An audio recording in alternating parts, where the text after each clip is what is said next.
Hey YouTube, Matt Bradford here with a brand new segment called VMspot Weekend Builds, where we're going to take a whole bunch of geeky stuff, put it together, and build something really cool. Now lately I've been hitting my home lab pretty hard with a bunch of different workloads, and I'd like to know when my hosts are about to reach their max. Of course, I could take a look at vROps, but I really want something physical that I can use to look at my hosts as I'm walking by, kind of like a poor man's knock. And that's exactly what we're going to build today.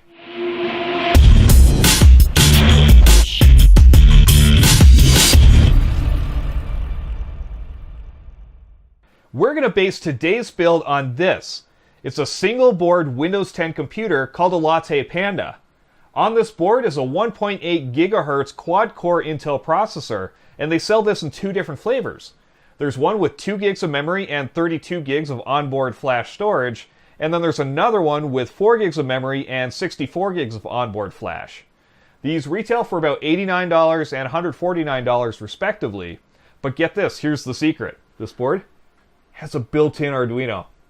Yep, that's why we're using this today. We're going to need a couple different components for this project. We'll start with the Latte Panda, and we're going to add an LCD screen. We're also going to need a 3D printed base. So I designed this with these special standoffs here so that I can just attach the LCD screen right like so. And I did the same with the Latte Panda.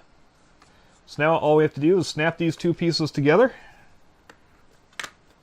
And we've got ourselves a nice little display. What I really like about the Latte Panda is all the different connectors and features that this little board comes with, including general-purpose I/O headers for the CPU. But we're going to be leveraging the Arduino's GPIO to connect to our LCD. I chose an LCD display that uses I2C serial communication because it makes it so much easier to connect to the Arduino. All we have are 2 power connections and 2 serial connections. Okay, so that just about wraps things up for the hardware. Now we need to talk about the software. Because this is a Windows 10 computer with a built-in Arduino, we're going to leverage PowerShell to pull data from vROps about our hosts. It's then going to send that data serially over to the Arduino, which is going to display it on the LCD. But before we do any of that, we need to find the address of our LCD. That's because the I2C bus allows for multiple devices along the same line. According to the manufacturer, our display should have hexadecimal address 39 or 63. There's a great I2C scanner sketch that we can use to find the address of our LCD. I've included links to download everything below. This sketch will return the address via the serial port. Be sure to write this down because we'll use it in our next step.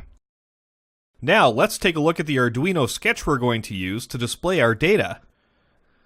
We're leveraging a newer liquid crystal library, which we've installed and included at the top of our sketch. The first part of our sketch is just initializing the LCD. This is where we'll include the address from the previous step. We'll also create a couple of strings to read in the serial data and also for all of the lines that we're going to display. The integer will be used for timing page changes. This section configures the serial port to receive data from PowerShell. It also configures the LCD. Now we get into the heart of the sketch. We begin by reading in serial data from our PowerShell script. Every line from our script begins with a line number, so we parse that out. In this first example, if the line begins with number 1, place it on line 1. Pretty simple. And we'll do this all the way through line number 8. And because we can only display 4 lines at a time, we'll split this up into 2 pages. To demonstrate this, I wrote a PowerShell script that sends sequential line numbers to the Arduino. There's a 2-second pause in between sends, which gives the Arduino enough time to parse everything out. And when we execute the script, it displays each of the line numbers, the first 4 on page 1, and the last 4 on page 2. We've got a pretty good understanding of how the display works. Now let's dive into the PowerShell script that'll actually collect the data from vROps and from vCenter. The first couple of lines define our data sources, as well as the resources we want to collect information on. Then we actually connect to the vROps and vCenter servers. We also define the serial settings for the Arduino.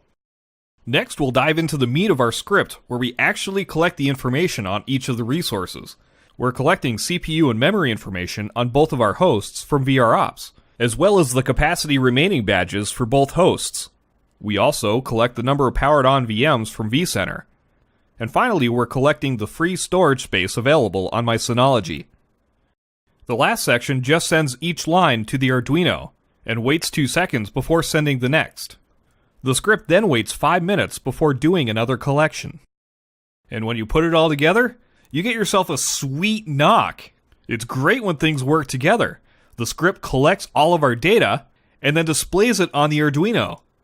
And this is just the beginning. We can add cool things like analog meters, buttons, whatever you want. Okay, that about wraps things up. I hope you've enjoyed this weekend build as much as I have. Be sure to check out below for a link to download the code and the 3D files so you can have one of these for yourself. If you enjoyed this video, click the subscribe button below. Thanks so much for watching, and have a great day.